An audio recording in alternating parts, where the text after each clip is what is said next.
네, 방송 언어 11주 2차시 영상 강의를 시작하도록 하겠습니다. 강의 자료 6쪽이고요. 강의 자료는 6쪽이고 그리고 교재 168쪽입니다. 우리 지난 차시에서 1921년 언문철자법 대요에서 그 사이시온 문제가 처음 나온 이후로 이제 그 1930년 언문철자법 또 1933년 한글 맞춤법 통일안부터 1980년대에 이르기까지 사이시온 문제가 표기법에서 표음주의와 표의주의가 첨예하게 이렇게 뭐랄까 팽팽한 세다툼을 하는 그런 표기 중에 하나라는 것을 함께 살펴봤어요. 지금은 이제 마지막으로 이제 1988년 사이시오 표기 규정을 함께 살펴보면서 현행 표기 규정이 어떻게 운용되고 있는가를 살펴보는 것으로 사이시오 문제를 마무리해 볼까 합니다. 그래서 강의 자료 6쪽을 함께 보시면 이제 여러분들이 쓰고 있는 것, 여러분이나 내가 규범으로서 쓰고 있는 것이죠. 1988년 사이시옷 표기 규정은 30항 이렇게 제시가 되어 있습니다. 한번 살펴보도록 할게요. 사이시옷은 다음과 같은 경우에 받치어 적는다. 받침으로 적는다는 뜻이죠. 순 우리말로 된 합성어로서 앞말이 모음으로 끝난 경우. 그러니까 우리말 합성어예요. 그러니까 합성어라는 명사 플러스 명사어기와 명사어기가 결합하는 것인데 그때 그 명사어기가 고유어여야 한다는 것을 말합니다. 쭉 밑으로 좀 내려가 보면은 파란색 2번에 보면 순 우리말과 한자어로 된 합성어. 그러니까 명사 플러스 명사인데 하나는 우리말 고유어, 하나는 한자어라는 것이죠.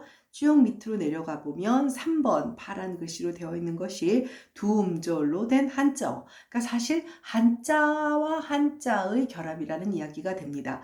그래서 사이숏이 등장하는 경우는 이 세 가지 경우라는 것을 밝히고 있고, 그리고 여기 지금 주황색의 유형이 순 우리말로 된 합성어의 경우에도 1, 2, 3, 순 우리말과 합성어로 된 경우에도 1, 2, 3 이렇게 되어 있습니다. 그래서 이 세 가지 유형은 또 뭐냐면 된소리로 실현되는, 경음으로 실현되는 경우, 뭐 니은 소리가 하나 더 나는 경우, 니은 소리가 두 개 더 나는 경우, 그렇게 구분되는 경우라고 할 수가 있죠. 하나씩 살펴보도록 하겠습니다. 그래서 순 우리말로 된 합성어로서 앞말이 모음으로 끝나야 되죠. 우리가 그 사이시오 표기를 관통하는 기본적인 것은 뭐냐면 자음으로 끝나는 경우, 즉 자음과 자음 사이에는 사이시오 표기가 등장하는 경우가 그닥 많지 않았다는 거예요. 네, 그래서 대개의 경우 선행하는 그 어간이죠. 명사어간이 모음으로 끝나는 경우에 사이시옷 표기가 등장했다는 것을 기억하고 있을 겁니다.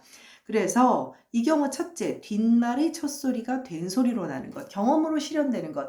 우리가 앞서 언문철자법 대요로부터 해서 그 일제 치하에서의 그 표현에서 초급 현상, 일본식 용어인데요. 이제 경험으로 나는 것이죠. 그래서 뭐 여기 뭐 많은 예가 나와 있습니다. 뭐 낯선 표현 말고라도 깃밥, 나룻배, 나뭇가지, 냇가, 뭐 쇳조각, 아랫집, 혓바늘 등등 이런 것들이 이제 경험으로 실현되는 것들, 일반인들이 사이숏이 등장한다라고 하는 것으로 가장 잘 아는 것이 후행하는 단어가 뭐 앞에 선행어의 환경 같은 걸 잘 모른다 하더라도 후행하는 소리가 경험으로 실현되는 경우에 이제 사이숏 들어가야 되는 거 아니야? 라는 것들이 가장 일반 언중들이 잘 자각하고 있는 것인 것 같아요. 두 번째, 뒷말의 첫 소리가 니은, 미음, 소위 이제 비음들이죠. 비음 앞에서 치조 비음, 즉 니은만 덧나는 거예요. 미음이 덧나는 일은 없어요. 니은이 덧나는 겁니다. 그래서 뭐 아랫니 그럴 때 뒤에 니은이 오니까 시옷이 니은으로 바뀌죠. 사실 덧난다라는 표현보다는 비음화가 되는 거예요. 뒤에서 다시 한번 설명을 하겠습니다. 턴마당 같은 경우는 턴마당, 미음이 오기 때문에 턴마당이 되죠. 아랫마을도 마찬가지고 뒷몰이, 잇몸, 깻몸 이런 경우도 다 마찬가지입니다. 그리고 세 번째는 뒷말이 첫소리 모음 앞에서 모음이 와요. 근데 그 모음 앞에서 니은이 하나가 아니고 니은이 두 개가 덧납니다. 네, 여기서 보면 뭐 도리깻열 같은 것도 있지만 좀 이해하기 쉬운 게 뒷윷. 자, 분명히 모음이죠. 이중모음이긴 하지만 그런 경우에 뒷윷은 어떻게 돼요? 시옷이 니은으로 바뀌고 유도 니은이 덧나서 실제로 보면 뒷윷, 두렛일, 뒷일, 뒷잎맛, 베갯잎, 욤잎, 깻잎, 나뭇잎, 댄잎 이런 식으로 니은 소리가 덧나게 됩니다. 이제 뒤에서 이게 왜 이런 현상이 되는지는 음원 현상의 적용과 관련해서 다시 한번 묶어서 설명을 할 겁니다. 그리고 이번에 두 번째는 순우리말과 한자어로 된 합성어로서 앞말이 모음으로 끝난 경우 이렇게 됐어요. 역시 앞말은 모음으로 끝나는 경우고 네, 순우리말과 한자어로 된 합성어의 경우입니다. 첫 번째 당연히 또 경음으로 실현되는 경우겠죠. 뒷말의 첫소리가 된소리, 경음으로 나는 것. 귓병, 머리빵, 뱃병, 보뚝, 사잣밥, 셋강, 아랫방 이런 식이고 두 번째는 역시 뒷말의 첫소리가 니은 미음 앞에서 뒷말 첫소리 니은 미음 앞에서 니은 소리가 덧나는 것. 갯날 니은 앞에서죠. 또 툇마루 미음 앞에서죠. 양친물 역시 미음 앞에서입니다. 역시 세 번째는 뒷말의 첫소리 모음 앞에서 모음 이중모음이나 단순모음 앞에서 니은 소리가 덧나는 가웬일, 사산일, 예산일, 훈일 이런 식으로 니은이 두 개 덧나게 됩니다. 두음절로 우리 앞서 선생님이 설명을 했지만 한자어로 된 경우 현행 맞춤법 제기에서는 지금 소개하고 있는 이 6개의 한자어 단어를 제외하고는 이렇게 칫가, 넷가 이런 식으로 네, 기억나죠? 그런 식의 사이시오 표기를 하지 않습니다. 그래서 이거 딱 외우고 있으면 돼요. 곡간, 셋강, 숫자, 찻간, 퇴간, 횟수. 우리가 일반적으로 많이 쓰는 것은 숫자와 횟수밖에 없죠. 네. 그래서 이렇게 6개는 기억을 해두고 나머지 한자에서는 그럼 초점이라고 써야 되죠. 발음은 물론 초점입니다. 발음은 물론 초점이지만 초점이라고 써야 한다는 거 그렇게 기억을 하고 있으면 될 것 같아요. 자, 그래서 현행 우리가 사용하고 있는 1988년 한글 맞춤법의 가장 큰 특징은 1946년 이래 한글 맞춤법 통일한 이래 40년 동안 적용되어 온 선행 요소와 후행 요소가 모두 한자인 경우의 사이시옷을 예외의 6가지만 남기고 표시하지 않기로 한 것이 아주 중요한 수정사항이라고 할 수가 있습니다. 그리고 아까부터 이제 보충 설명하겠다고 한 것인데 지금 사이숏의 출현 환경은 크게 3가지였어요. 그러니까 뒷말의 첫소리가 경음으로 실현되는 경우와 7쪽으로 넘어가 보면 뒷말의 첫소리 니은 미음 앞에서 니은이 덧나는 경우, 세 번째 뒷말의 첫소리 모음 앞에서 니은이 2개 덧나는 경우, 이런 경우입니다. 사실은 맞춤법이라고 하는 것은 일반인들이 막 보아야 하는 거죠. 여러분들은 이미 사실은 전문적인 개념들을 배우고 있는 거예요. 물론 국어국문학과의 국어정서법 수업만큼 전문적인 얘기는 아니지만 선생님도 표현이나 또 설명에 가려서 얘기하는 것들은 있어요. 가려서 얘기하는 것은 있지만 그래도 일반인 대상의 정서법 논의를 하고 있는 것은 아니죠. 그래서 이 사람들한테 무슨 전문적인 어떤 언어학적 배경이라든지 그런 것을 설명을 한다는 것은 사실은 좀 의미가 없어요. 그래서 이제 덧난다는 표현을 썼는데 사실 엄밀한 의미에서는 이 표현은 정확한 것은 아닙니다. 편의상 이런 표현을 사용하고 있다라고 기억을 해야 합니다. 6쪽을 먼저 가보면 이거는 간단해요. 뒷말의 첫소리가 경음으로 실현되는 거. 귓밥, 귓병. 귓밥은 구유어길, 귓병은 병은 한자어죠. 자, 이제 설명이 좀 필요한 부분은 7쪽으로 넘어가서 2번 뒷말이 첫소리 니은 앞에서 니은이 덧나는 경우, 이게 정확하게는 무슨 얘기냐? 자, 아랫니가 아랫니로 되고 툇마루는 미음 앞에서 툇마루가 된다는 거예요.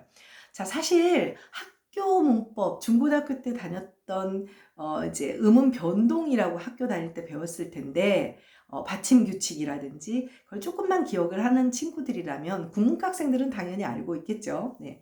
이 경우 자 우리가 이제 물론 표기법에서는 사이시옷이라는 얘기를 했지만 받침 시옷이 의문론적으로는 소리의 차원에서는 디귿으로 평폐세음화. 시옷은 평음의 마찰음이거든요. 평음의 마찰음인데 한국어는 이 시옷 소리를 말음으로 발음하지 못해요. 음절 말음으로. 그렇기 때문에 다 디귿으로 되죠. 옷 생각을 해보세요.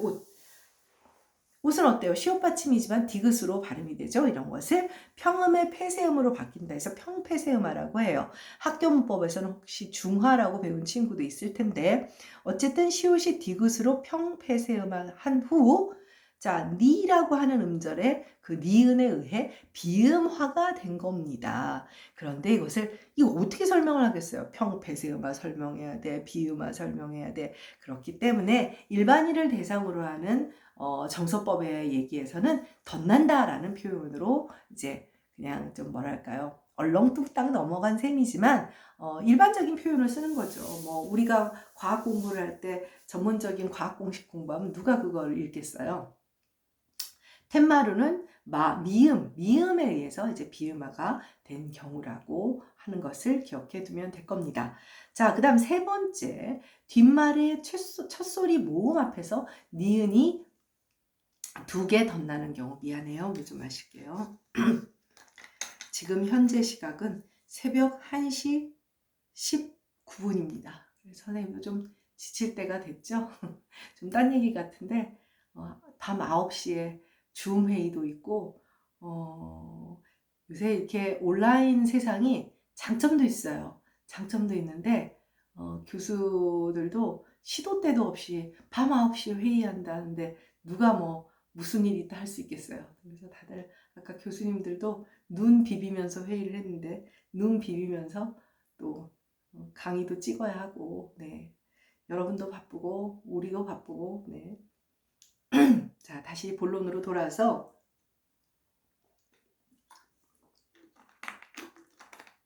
자, 나뭇잎의 경우를 볼까요?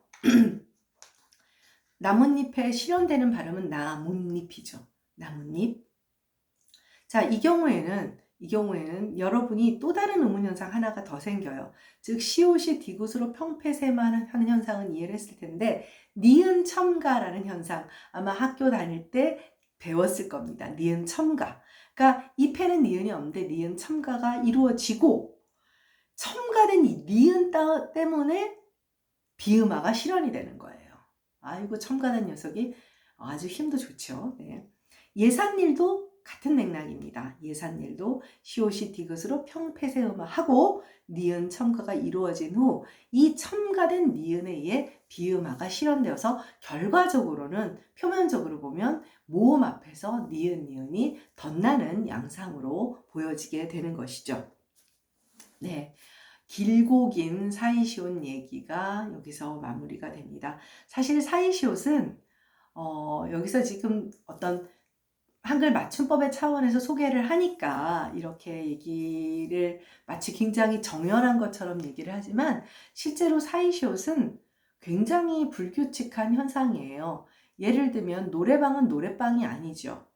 자, 노래는 모음으로 끝났으니까 근데 머리방, 뭐 빨래방, 뭐 노래방은 이제 그런 경마가 일어나지 않는데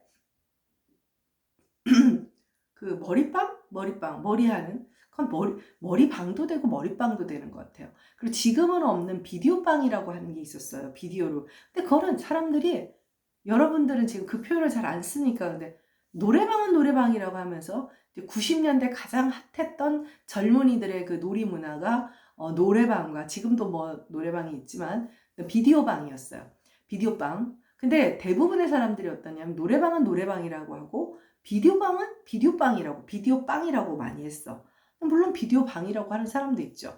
그러니까 한 개인이 비디오방이라고 그랬다가 비디오빵이라고 했다는 것만으로도 사이시옷이 들어가는 거야, 마는 거야? 그런 고민이 생기게 되죠. 그래서 사이시옷 문제는 실제로 그 사이시옷이 출현하는 거 우리 앞서 배웠었잖아요. 그 출현하는 경우를 예측하는 것이 굉장히 어려운 문제라서 어찌 보면 표기법의 차원을 넘어서는 문제라고 할 수가 있습니다.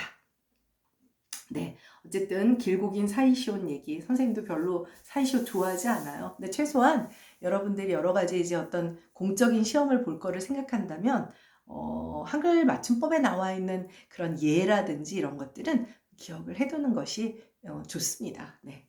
자, 그 다음에 이제 드디어 3.1점, 4.3, 길고도 긴 문어화법. 그래서 이제 말이 문어화법이지 한글 맞춤법 부분의 끝을 향해서 가고 있습니다. 3.1점, 4.3 준말 부분입니다. 교재의 169쪽이고요. 169쪽이고요. 우리 교재에서는 간단한 몇 가지 사항만 몇 가지, 그러니까 교재에서는 170, 171쪽에서 32항, 33항, 그 다음에 38항인가? 38항, 그리고 40항만 소개를 하고 있습니다. 그런데 이제 뭐 뒤에 이제 274쪽 지금 우리 강의 자료 7쪽에서 선생님이 소개하고 있죠. 파란색으로 보면 274에서 책의 그 부록 쪽에 보면 다 나와 있으니까 뭐 같이 살펴볼 필요가 있을 것 같아요. 일단 강의 자료 7쪽을 함께 보도록 하겠습니다. 강의 자료 7쪽입니다. 한글 맞춤법에는 32항부터 34항까지 준말의 경우를 다루고 있는데 준말 현상은 구어에서 흔하기 때문에 굉장히 뭐랄까요, 기본적으로 표음주의 표기법을 택하는 것이 원칙적으로 맞죠. 네. 구어 화법을 반영한 문어 화법이 특징이다. 그렇기 때문에 전형적으로 소리라는 대로 적대의 원칙을 지키고 있는 그런 항이라고 할 수가 있어요. 준말의 경우 나타나는 경우 크게 두 가지가 있는데 준말은 하나는 음운이나 음절을 탈락하는 방식, 다른 하나는 음절을 축약하는 방식으로 준말이 등장을 하게 됩니다. 그래서 일단 274쪽 한번 가볼까요? 네.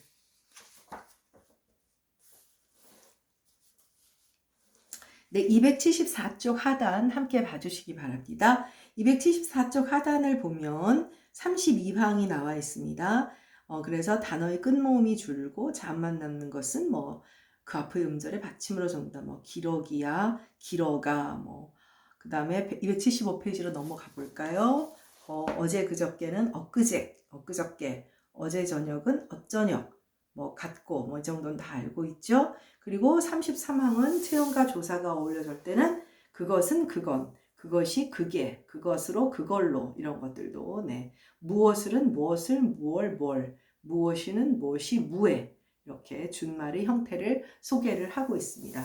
그 다음에 34항의 경우에는 가의 준말이 가, 같다. 이건 다 알고 있을 겁니다. 개어의 개, 겠다. 네. 276쪽으로 가도록 하겠습니다. 276쪽에 붙임이도 해, 더해 이거 하다와 관련되는 이제 다 아는 것일 거고, 그 다음에 35항, 네, 35항은 다른 거는 여기는 상관이 없고, 붙임항에 가보면 이거 굉장히 이게 준말인 걸 몰라서 많이 틀리는 사람들이 있어요. 그래서 특히 배어에 보아이로 써야 한다든지, 설을 세다 해서 소아이로 써야 된다든지 이런 것들. 요거는 예를 들면 선생님을 배워서라고 하면은 선생님을 배워서 그런데 지금 이렇게 준말의 형태로 안 쓰고 그냥 오이로 쓰는 분들이 굉장히 많죠. 아마 여러분들도 꽤 있었을 거예요. 이거 정말 틀리면 안 돼요. 틀리면 무식해 보여. 네, 그 다음에 준말 꿰었다, 꿰다, 되었다, 됐다. 됐다도 이거 사람들이 많이 틀려요. 그러면 예를 들면 되어서는 어떻게 써요?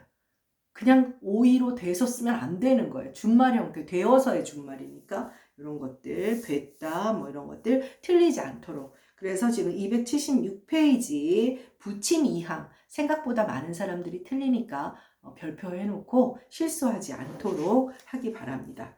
그리고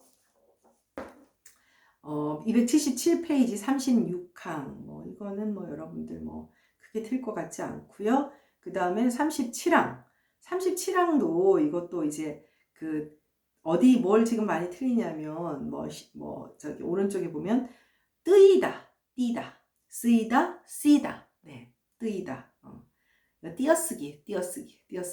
네, 뜨이다, 쓰이다. 이거 틀리니까, 많이 틀리니까 표시해 놓도록 하고요. 네. 그 다음에 여기에 38항은 이제 싸이어가 세어로 될 수도 있지만 오히려 반몸이 첨가돼서 싸이어의 형태, 보여, 쏘여, 누여, 반몸이 첨가되는 이런 뒤에 오는 후자의 형태를 더 많이 쓰이기도 해요. 네, 그 다음에 오른쪽에 가면 뜨이어가 띄어, 이거는 이런 게 있고 쓰이어, 쓰여. 네. 근데 뜨이어는 안 써요. 뜨여 없어요. 뜨여. 이것도 또 이상하죠. 네, 이런 것들을 기억을 할 필요가 있습니다. 그리고 39항도 생각보다 사람들이 실수를 많이 하는 것 중에 하나예요. 39항의 경우도. 그래서 그렇지 않은 그렇자는, 네, 그 다음에 적지 않은 적자는, 그 다음에 만만하지 않다는 만만찮다, 변변찮다. 사실 88년 개정안 이전에는 어떻게 됐냐면 선생님이 학교 다닐 때는 적자는 야로 썼어요. 만만찮다도 차 그렇게 썼다니까. 근데 지금 이거는 그렇게 이중으로 쓰지 않고 단모음 표기를 하기로 결정을 했죠. 그 다음에 끝으로 제일 이제 문제가 되는 게 뭐냐 하면 준말의 경우 가장 큰 문제가 되는 것이 40항인데요. 40항인데 요거를 여러분들하고 내가 좀 꼼꼼히 살펴봐야 될 것 같아요. 지금 다시 강의 자료 7쪽으로 와주기 바랍니다. 강의 자료 7쪽입니다. 강의 자료 7쪽에 가장 문제가 많이 되는 준말 40항입니다. 강의 자료 7쪽. 자, 어간의 파란색으로 쓴 부분을 함께 볼까요? 어간의 끄듬절, 하의 아가 줄고 히읗이 다음 절이 첫 소리와 어울려 거센 소리, 즉 격음, 유기음으로 될 적에는 거센 소리, 격음으로 적는다라는 거죠. 간편하게는 간편케, 영구토록, 가타, 다정타, 뭐 이거 다 맞는 겁니다. 자, 붙임항입니다. 자, 붙임항의 경우 히읗이 어간의 끝소리로 굳어진 것은 받침으로 적는다. 이건 뭐 다들 알고 있는 거죠. 알고 있는 거지만 실제로 이 히읗의 표기를 히읗이 이건 조금 어려운 얘기긴 한데 그냥 뭐 대충 들어놓으세요. 뭐 지금 여러분들한테 꼭 필요한 것은 아니지만 실제로 우리가 종성 표기에 즉 받침 표기에 히읗을 쓰고 있지만 히읗이 음절 발음으로 그러니까 표기로만 있는 것이지 실제 발음이 종성으로 존재하지는 않아요. 자, 안타의 경우를 한번 생각해 볼까요? 소리 나는 대로 쓰면 어떻게 돼요? 안타잖아. 그쵸? 좋다 생각해 보세요. 좋다잖아요. 자, 근데 모음으로 오면 어떻게 돼? 안하야? 조하야? 아니, 히읗이 없죠. 사실 히읗은 소위 이제 성운 마찰음이라고 불리는 이 소리를 나타내는 문자가 히읗인데 이 히읗은 음절 초성으로만 사실 의문론적으로는 존재해요. 그런데 형태음소적 표기를 선택하는 형태소를 고정하는 현행의 맞춤표 표기에서 받침 표기로 고정시켜 놓은 것입니다. 조금 너무 언어적인 얘기이기도 하죠. 네. 그래서 이렇다 저렇다 어떻다까지 네, 여기 지금 아무렇다 세 번째 줄에 있는 아무렇다 조금 잘 받도록 하세요. 뒤에 가면 이 아무렇다와 관련되는 예가 나오기 때문입니다.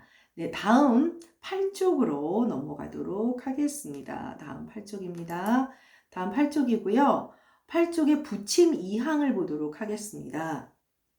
붙임 2항을 보시면 어간 끄듬절 하가 아주 줄 적에는 준 대로 줄어든 대로 적는다.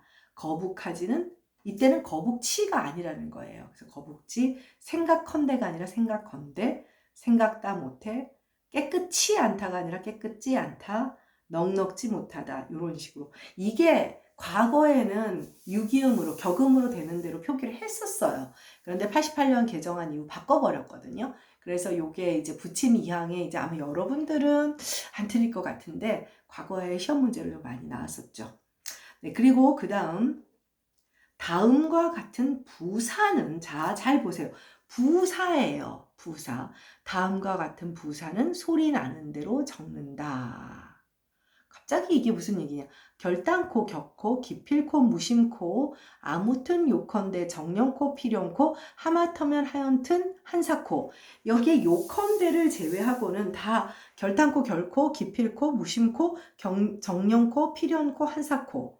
이거는 뭐 아마 원래는 결단하고 하가 있었던 거예요. 근데 이건 뭐 아마 여러분들이 별 걱정이 없고 좀 의고적인 표현을 가지고 있는 부사라고 생각을 할 텐데, 선생님이 지금 초록색으로 아무튼과 하마터면과 하여튼을 표시를 해놨어요. 지금 아무튼과 하여튼은 하나로 묶여서 설명을 지금 밑에서 할 것이고요.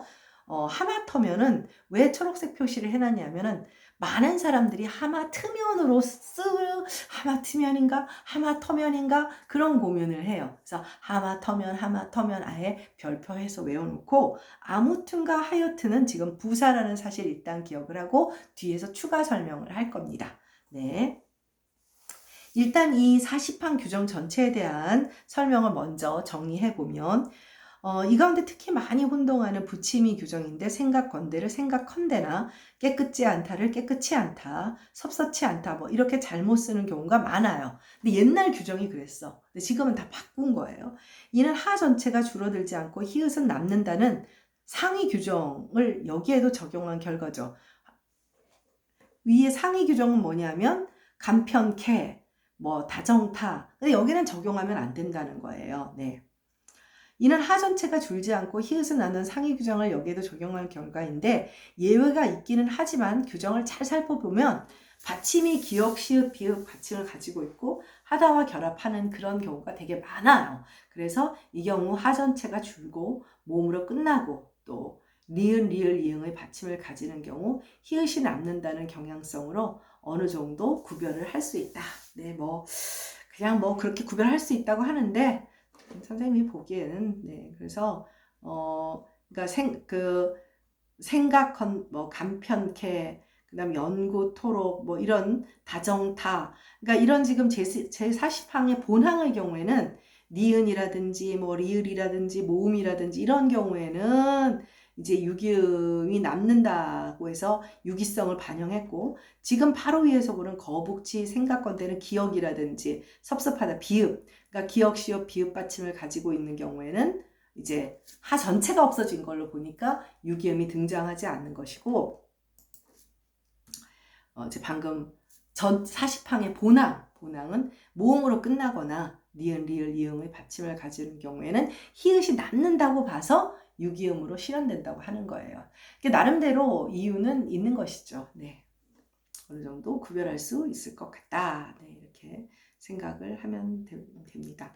자, 선생님이 조금 전에 아무튼하고 하여튼은 뒤에서 다시 설명을 하겠다라고 이야기를 했습니다. 아무튼이라는 말은 이렇게 소리 나는 대로 쓰는 부사예요. 부사인데 지금 아무렇트는 보다시피 소리 나는 대로 쓰지 않고 아무렇에다가 히읗을 받침으로 쓰고 든으로 썼어요. 자, 위에서 보면 선생님이 좀 봐달라고 했던 아무렇다, 아무렇고, 아무렇지, 아무렇든지 라고 하는 아무렇다라고 하는 용언어 간의 활용형이 제시되었습니다. 네, 무슨 얘기냐? 아무렇트는 활용형이고요. 아무튼은 부사예요. 그래서 아무렇트는 활용형이기 때문에 기본적으로 용언어간과 어미는 분철하여 표기하는 형태음소적 표기를 우리가 가지고 있잖아요. 그렇기 때문에 이렇게 쓴 거예요. 그러면 아무튼은 왜 그러냐? 언뜻 생각하기에 잘못 쓰면 아무 히읗에 든으로 쓰고 싶은 마음이 들죠. 근데 아무시라고 하는, 아무타라고 하는 용언어가는 현대국어에서 규범언어에서는 인정을 하지 않고 있어요. 자, 그래서 한번 살펴보겠습니다. 아무렇튼의 경우, 네, 밑에 설명 함께 보죠. 8쪽에. 아무렇튼의 경우 형태소를 고정하는 표의주의 표기법을 선택하였다. 그 이유는 아무러하다의 준말 아무렇다의 활용형으로서 어간 아무렇이 사전의 등재 항목으로 생산성이 인정되고 있기 때문이죠. 그러니까 아무렇은 용언 어간이에요. 지금 조금 전에 본항에서도 봤지만, 반면 아무튼의 경우는 아무타와 관련된 것으로, 이제 아무타라고 하는 용언 어간과 관련된 것으로 볼 수 없어요. 왜냐하면 아무타가 생산적인 용언 어간으로 현재 사전에서 인정받고 못하고 있기 때문이죠. 공시적으로 그 어원이 분명하지 않다고 보아 표음주의 표기법에 따라 아무 튼이 아닌 소리 나는 대로 표기를 하는 거죠. 역사적으로는 아못이 있었어요. 그래서 통시적으로는, 즉 역사적으로는 이렇게 분석은 가능해. 그러나 현대국어에서는 활용형이 아닌 부사로 이미 굳어진 상태이기 때문에 표음주의 표기인 아무튼을 규범으로 인정을 한 겁니다. 우리가 아무타를 검색해보면 표준국어 대사전에서 규범 포기로서 아무렇다를 안내를 해요. 아무렇다로 가라. 이거 아무타는 아니다. 하여튼도 마찬가지입니다. 동일한 이유에서 부사로 굳어졌고 하얏이라는 용언 어간이 없기 때문에 이거는 활용형이 아닌 부사라서 표기하지, 이렇게 표음주의 표기법 소리 나는 대로 표기를 하게 된 겁니다. 그래서 요거를 기억을 하고 있으면 하여튼과 아무튼, 그리고 틀리지 않을 것이고 아무렇든은 당연히 활용형이니까 형태 음수적 표기를 해야 된다는 것도 알 수 있을 겁니다. 네, 그러면 우리 지금 띄어쓰기는 3차시 수업에서 만나도록 하겠습니다. 수고했습니다. 3차시에 만나요.